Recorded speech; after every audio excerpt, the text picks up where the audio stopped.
Bible has some interesting things to say about beauty. For example, that it's fleeting, that true beauty is found in character not appearance, and that as Christians we should aspire to be beautiful on the inside. You know, the kind of beauty that lasts forever.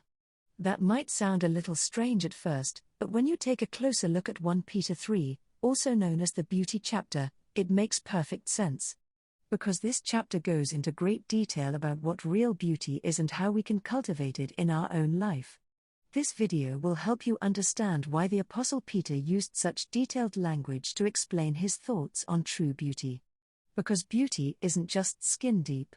It's something we should all strive for on the inside. Number 1. Put on the new woman. This might sound a little weird, but bear with me. Peter is actually talking about an entirely different woman than the one in the Garden of Eden. He's talking about a new creation. A new way of operating that's not bound by the beauty standards of the world. The first beauty tip from 1 Peter 3 is to put on the new woman and don't be bound by the standards of this world. Instead, have the freedom to operate outside of that box. And why do we need to let go of this old mindset of the world? Because it's flawed. It's based on appearance and doesn't take into consideration things like health, personality, or character. Our new way of being, the new creation, is based on the idea that God made our beauty perfect. Number 2. Be discerning in your friendship choices. We've all heard the cliché "you're only as good as the company you keep."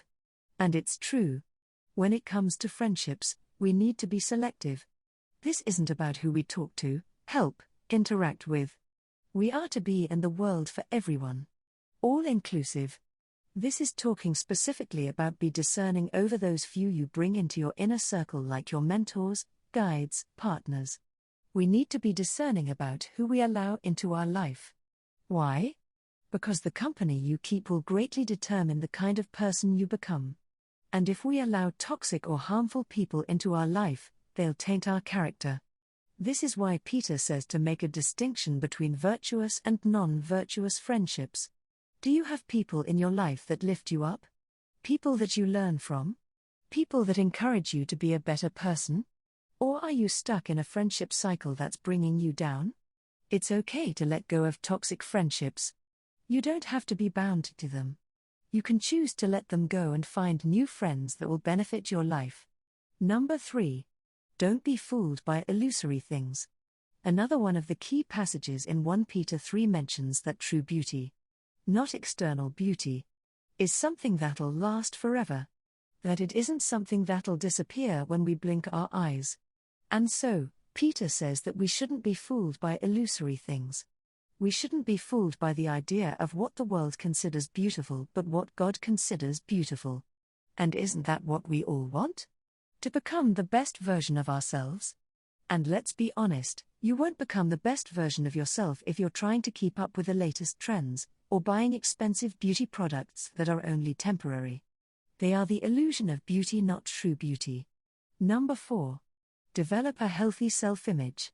This one ties in closely with the idea of being discriminating in your friendships. Because the company you keep will greatly influence your self-image. It'll determine how you view yourself. As Christians, we need to be careful not to let outside influences dictate our self-image. Instead, we need to be careful about what we let into our life because it'll greatly determine how we view ourselves.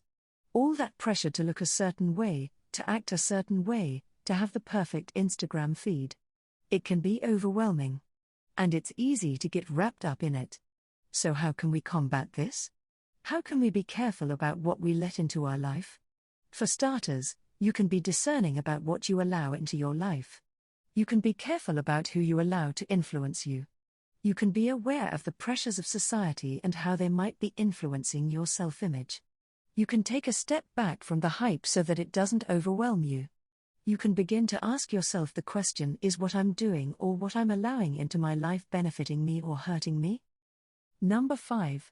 Recognize that beauty is fleeting, but character is eternal. This seems to be the overarching theme of 1 Peter 3, that beauty is fleeting, but that true beauty is something that lasts forever. It's something that doesn't disappear when the sun goes down. And so, We need to recognize that what we're investing in our life isn't going to last. That the latest beauty trend isn't going to last. That the next fad diet isn't going to last. That the next best exercise routine isn't going to last. What we need to be investing in is the stuff that lasts. The stuff that becomes a part of us. The things that will help us become the best version of ourselves. And what better place to start than with our own self?